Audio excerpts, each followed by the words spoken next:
Isang napakagandang araw sa ating lahat. Ngayong araw ay may panibago na naman tayong pag-uusapan na content. At ang content na ito ay para to sa mga first time job seeker na gustong malaman kung ano ba ang mga dapat i-ready at ano ba ang mga requirements para sa pag-apply ng trabaho. But bago natin pag-uusapan ang content na ito, hayaan nyo munang magpapakilala ako sa inyo. Ako po si Roel Mendoza Tanyo. At kung ikaw ay bago pa lang sa aking YouTube channel, huwag kakalimutan na i-like ang video na ito, mag-comment ka if nakuha mo ang punto ng video na ito, at kung may kakilala ka na hindi pa alam ang mga dapat nilang i-reading requirements sa pag-apply ng trabaho, i-share mo na ito sa kanila. At kung nais mo akong tulungan na mag-grow ang channel ko na ito, just hit the subscribe button. At kung nais mo na maging updated pa sa mga videos na i-upload ko pa dito sa aking YouTube channel, i-bell notification mo na. At kung nais mo talaga na makuha ang punto ng video kong ito, tapusin mo hanggang sa dulo. At kung ikaw ay ready na, ating pag-uusapan kung ano ba ang mga requirements na dapat mong i-ready sa paghanap ng trabaho. Upang tayo ay magkaroon ng sweldo, kinakailangan natin maghanap ng trabaho upang makabili tayo ng lahat ng ating gusto. At ngayong araw, pag-uusapan natin kung ano ba ang mga requirements na dapat mong i-ready sa pag-a-apply ng trabaho. And by the way, may dalawa tayong pamaraan sa pag-apply ng trabaho.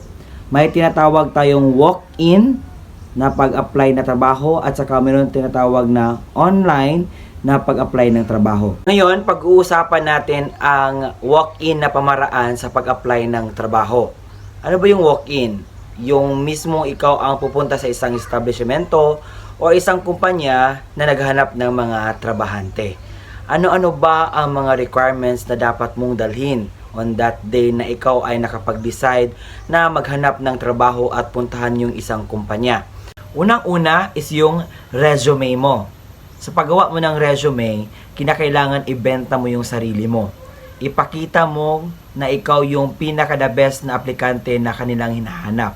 Ilagay mo doon sa resume mo kung ano yung kaya mong gawin para ma-improve ang kumpanya.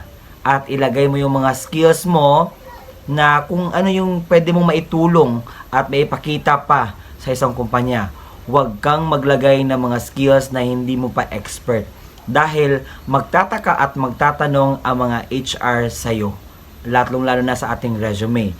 Binabasa nila yan, pinaghirapan nila yan ng mga ano yung kaya mong gawin. At gaano ka ba ka-sure sa mga inilagay mo doon sa iyong resume. Kasi minsan, yung mga tao kasi gusto nila ilagay lahat para daw may lamang ka. Yes, we wanted to be on the edge. No, gusto natin na mayroon tayong lamang sa iba. But make sure na yung mga sinulat mo ay yung expert mo talaga at yung kaya mo talagang gawin. At pangalawa, dahil hinahanapan tayo ng supporting documents, kung may criminal record ba tayo or ano ba yung mga bagay pa na dapat nating dalhin. So unang-una, kinakailangan kukuha tayo ng NBI. So sa NBI, maipakita natin na wala tayong ginagawang masama. Police clearance, na hindi tayo naka-violate sa mga law of the land, law of ano pa. So, sedula at saka barangay clearance. So, ang barangay clearance at saka sedula, makuha po yan sa yung barangay. At ang police clearance, doon po sa munisipyo. At ang NBI clearance po ay makuha sa pinakamalapit na NBI branches sa inyo. So, kinakailangan nyo itong kunin upang mayroon kayong ipakita na resibo sa iyong pagkakilanlan. At may pakita nyo na wala kayong criminal record. And kung ikaw ay naghahanap ng trabaho, make sure na ang trabaho na ina-applyan mo ay yung gusto mo talaga, na hindi labag sa kaisipan mo at sa puso mo. Yung talagang kaya mong panindigan na itong trabaho na to ay para talaga sa akin. At itong trabaho na to ang gusto kong pasukan. Kung meron ka mga certificate or mga seminars na nagpapatunay na ikaw ay nagpapa-improve ng iyong skills, at yan ay pwede mong gawing isang proof na ikaw ay may unique at may lamang ka sa mga aplikanteng nag-a-apply. Plus points kasi yan kapag meron ka mga seminars, yung mga certificate na nagpapatunay kung ano yung mga ginawa mo para ma-enhance at paano pa nila maipakita na ikaw talaga yung taong hinahanap nila para sa posisyong iyan. And kung ikaw ay naghahanap din ng trabaho, kinakailangan natin ng diploma. Kung ikaw ay undergrad, diploma lang po, photocopy of your diploma. Kung ikaw naman ay graduate ng college, hinanapan talaga tayo ng credentials, no? Yung TOR at saka diploma. Diyan, tinitingnan nila kung ano ba yung natapos mo, ano ba yung mga records mo sa iyong credentials. Ayun.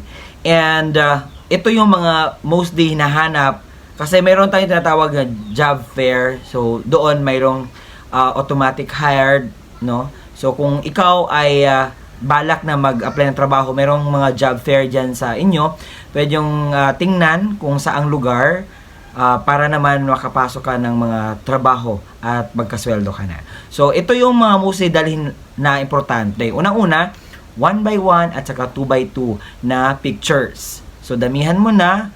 So, gaya sa akin, meron ako mga extra na 1x1, 2x2 at saka passport size na mga pictures upang kapag sila ay maghanap, mayroon ako maibigay kaagad. At ito, napaka-importante, magdala ka ng ballpen. Sarili mong ballpen, huwag kang hihiram sa kanila kasi sobrang naman, ikaw pa yung naghanap ng trabaho, ikaw pa yung walang-wala ng mga dapat na gamit na yung dadalhin.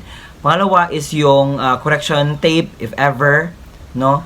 And also, yung mga documents mo, ilagay mo sa folder para masyadong pleasing siya na tingnan na pagkabigay mo sa kanila, sobrang presentable yung nakasunod lahat. And make sure magdala ka ng mga IDs.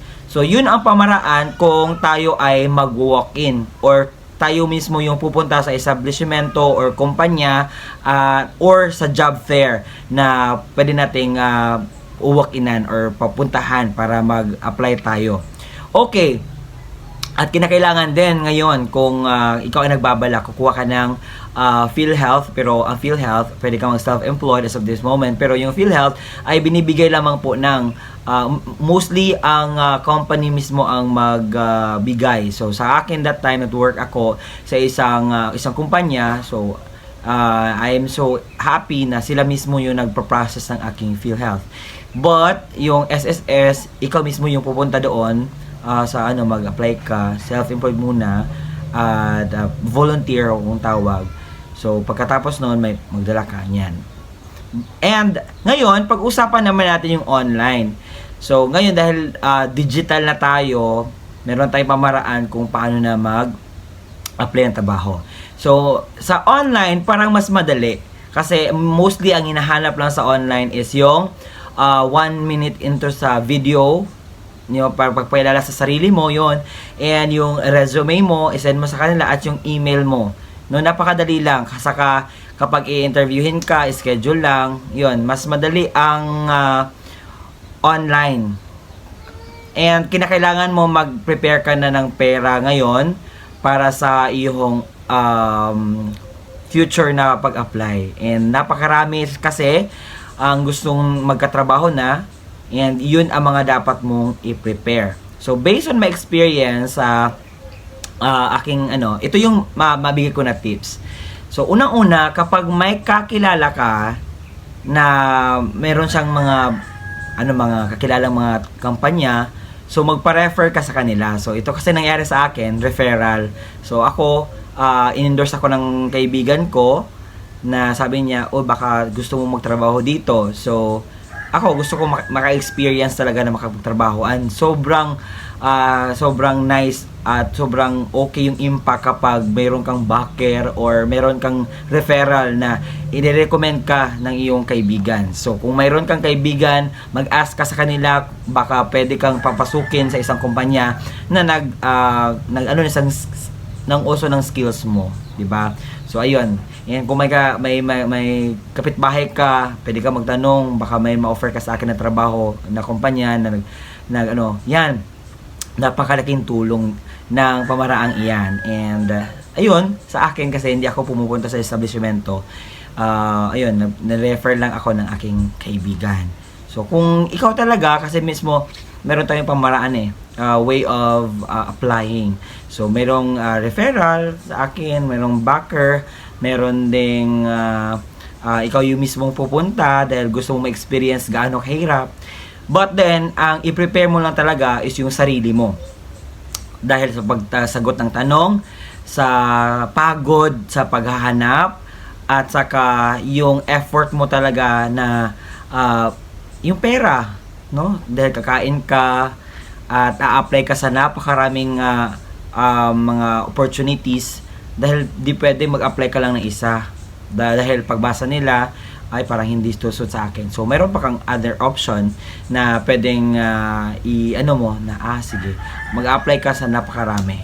Okay? As long as, Pero, kung matatawagan ka naman, piliin mo yung best na nagbigay ng salary. O yun. So, nag-apply ka, pero tingnan mo yung offers nila, kung okay ka ba doon. Kung nag-apply ka ng marami, piliin mo lang yung hindi labag ng kalooban mo na sahuran. Oo. And by the way, hindi mawawala ang mga toxic na tao sa isang workplace. So, i-ready mo na yung sarili mo sa stress. I-ready mo yung sarili mo na makipag-bonding sa kanila kahit minsan meron tinatawag na toxic na environment. So, ayun, i-ready mo yung sarili mo kasi ako that time ayoko ng stress, pero when you are in the workplace kasi, hindi talaga mawawala. Innate na po yun sa isang workplace ang mayroong toxic na tao. Yun. So, ang i-ready mo lang yung sarili mo. And I hope na nakuha nyo ang punto. If you have a lot of concerns with regards to this kind of contents, yung informative contents, at kung nais mo pang malaman kung ano pa yung gusto mong ipa-vlog sa akin, you can really put down in the comments. Kasi ito, I just also wanted to address mga newly job seekers, yung mga first time job seekers ba na gusto nila malaman kung ano ba talaga ang dapat kong i-prepare kung ako ay mag-a-apply ng trabaho. Dahil dyan din ako unang nag-question ba, ano yung dapat kong i-prepare kapag ako ay mag-a-apply ng trabaho. And wala pa akong idea noon. So ngayon na I have this kind of experience, so I wanted to also to share this with you para naman meron na kayong alam kung ano yung mga dapat nyong i-prepare at i-ready kung kayo ay sasabak na sa paghanap ng trabaho. And I'm wishing you all the best, no, sa paghanap ng trabaho. There's a lot of frustration, rejections,